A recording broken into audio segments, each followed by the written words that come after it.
কাশ্মীরের পহেলগাঁওতে ভয়াবহ জঙ্গি হামলা গোটা ভারতের নিরাপত্তা ব্যবস্থাকে নাড়া দিয়েছে। চূড়ান্ত সতর্কতার আবহে যখন ভারতের প্রতিটি রাজ্যে বাড়তি নজরদারি শুরু হয়েছে, তখন দেশের উত্তর পূর্ব অংশের প্রবেশদ্বার শিলিগুড়ি ও সংলগ্ন চিকেন নেক করিডোর নিয়ে উদ্বেগ বাড়ছে দ্বিগুণ গতিতে।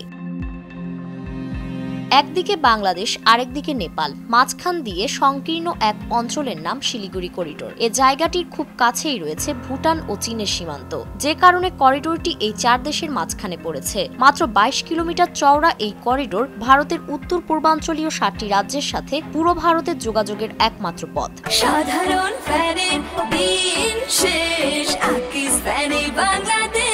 তাই ছোট্ট এই এলাকাটি শত্রুর দখলে গেলে 7টি রাজ্যের সাথে যোগাযোগ বন্ধ হয়ে যাবে নয়াদিল্লির। আর ঠিক এই কারণে ভারত পাকিস্তান সংঘর্ষের মাঝে এই অঞ্চলের নিরাপত্তা নিয়ে উদ্বিগ্ন হয়ে উঠেছে ভারত। এই পটভূমিকায় শিলিগুড়ির বিজেপি বিধায়ক শঙ্কর ঘোষ, পুর নিগমের বিরোধী দল নেতা অমিত জৈন সহ একাধিক নেতা শিলিগুড়ি পুলিশের দ্বারস্থ হয়েছেন। এই নেতাদের মূল প্রশ্ন, পহেলগাঁও হামলার পরে যখন গোটা দেশে পাকিস্তানি নাগরিকদের চিহ্নিত করে ফেরত পাঠানোর প্রক্রিয়া চলছে, তখন পশ্চিমবঙ্গে এই বিষয়ে কি কোনো কার্যকর ব্যবস্থা নেওয়া হয়েছে? পুলিশের সঙ্গে বৈঠকের পর শঙ্কর ঘোষ সংবাদ মাধ্যমের সামনে বলেন, পহেলগাঁও হামলা আমাদের চোখে আঙুল দিয়ে দেখিয়েছে যে নিরাপত্তায় সামান্য ঢিলেমি মারাত্মক বিপদ ডেকে আনতে পারে। আজ শিলিগুড়ির আকাশে যেমন কালো মেঘ, তেমনি আমাদের শহরের নিরাপত্তার ক্ষেত্রেও ভয়ঙ্কর অনিশ্চয়তা জমে রয়েছে।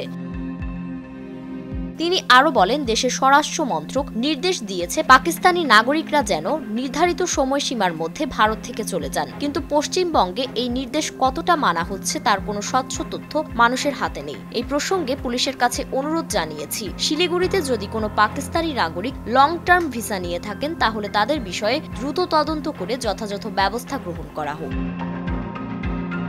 শুধু লং টার্ম ভিসা নয়, শহরের অভ্যন্তরে বেআইনিভাবে অনুপ্রবেশ নিয়েও উদ্বেগ প্রকাশ করেছেন বিধায়ক। তার অভিযোগ, শিলিগুড়ির বিভিন্ন নদীচরে বেআইনি বসতি গড়ে উঠেছে।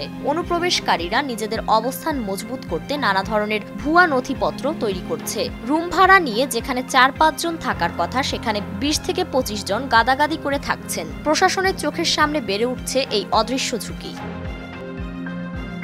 শঙ্কর ঘোষের দাবি, এই অনিয়ন্ত্রিত জনবসতি ও অনুপ্রবেশ একসময় শিলিগুড়ির নিরাপত্তাকে মারাত্মক সংকটে ফেলতে পারে। বিষয়টি যে সত্যিই উদ্বেগজনক তা ইঙ্গিত দিচ্ছেন স্থানীয় তৃণমূল কাউন্সিলররাও।